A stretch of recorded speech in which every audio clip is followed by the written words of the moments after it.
I never thought I would be the kind of person who had to hide my own house keys from family. But life has a way of teaching you lessons you did not ask for. If you had met me a few years ago, you would have said I was easygoing. The kind of person who said yes too quickly, laughed things off, and told myself it was not worth starting drama. That version of me believed that keeping the peace was the same thing as being kind. I learned the hard way that it is not. My name is Rachel. I live with my partner Mark in a modest two-bedroom townhouse in a quiet suburb. We are not flashy people. Mark works long shifts as a delivery supervisor, and I do remote customer support for a tech company. Our life is predictable in the best way. Grocery shopping on Sundays, takeout on Fridays, arguments about whose turn it is to clean the bathroom. The house is our safe place, or at least, it was supposed to be. Mark comes from a family that treats personal space like a suggestion, not a rule. They are loud, opinionated, and extremely comfortable with each other's things. At first, I thought it was charming. They drop by unannounced, open the fridge without asking, make themselves at home. I told myself it was just how close families worked. I did not want to be the outsider who complained.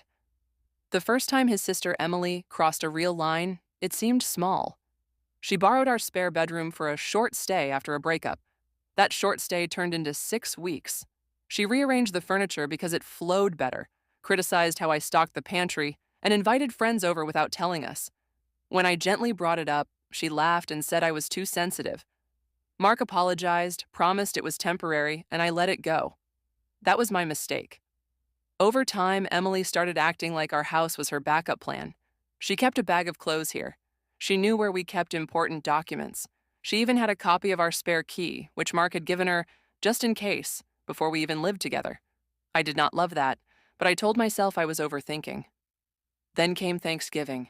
We had planned a quiet holiday. Just the two of us. Simple food, no pressure. I was genuinely excited. 2 weeks before the holiday, Emily casually mentioned she had told their parents and cousins that Thanksgiving would be at our place because it was easier for everyone. She said it like she was announcing the weather.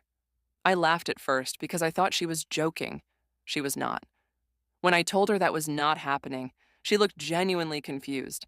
She said family holidays were about sacrifice. She said it was selfish to keep such a big space to ourselves. Our townhouse is not big. It just has a dining table that fits 6 people. That apparently made it fair game. Mark backed me up, which surprised her. She got quiet, then cold. She said fine, she would figure something else out. I thought that was the end of it. It was not. The morning after Thanksgiving, while we were both at work, I got a notification from our smart door camera. Movement detected. I opened the app and watched Emily unlock our front door and walk inside like she lived there. She was carrying grocery bags. 10 minutes later, her parents showed up. My hands went numb. I called Mark immediately. He left work early. I stayed glued to the camera feed, watching them unload food, turn on lights, move furniture. Emily was smiling, directing people, acting like a hostess. I felt sick. When Mark confronted her, she said she thought we would come around once things were already in motion. She said she did not want to disappoint the family. She said I would understand once I calmed down. I did not calm down. We told them to leave. Emily refused. She said we were ruining everything. She said I was controlling Mark and tearing the family apart. When Mark said we would call the police if they did not leave, his parents accused us of being dramatic. So we called. The house emptied fast after that. What followed was weeks of fallout. Angry messages, passive-aggressive silence, relatives choosing sides, Emily telling anyone who would listen that I had overreacted and embarrassed the family. Mark struggled with guilt. I struggled with rage. But something else happened too. For the first time, our house felt like ours again. We changed the locks. We set clear rules. No spare keys without mutual agreement. No unannounced visits. No hosting without discussion. Some family members respected it. Others faded away. Emily stopped talking to us for months.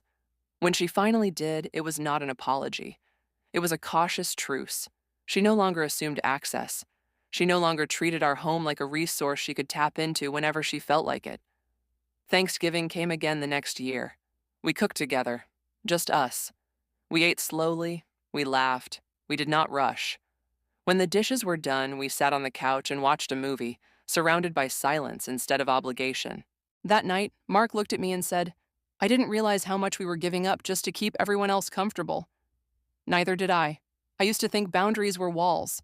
Now I know they are doors. You decide who gets a key, and you can change the locks if you need to. That does not make you cruel.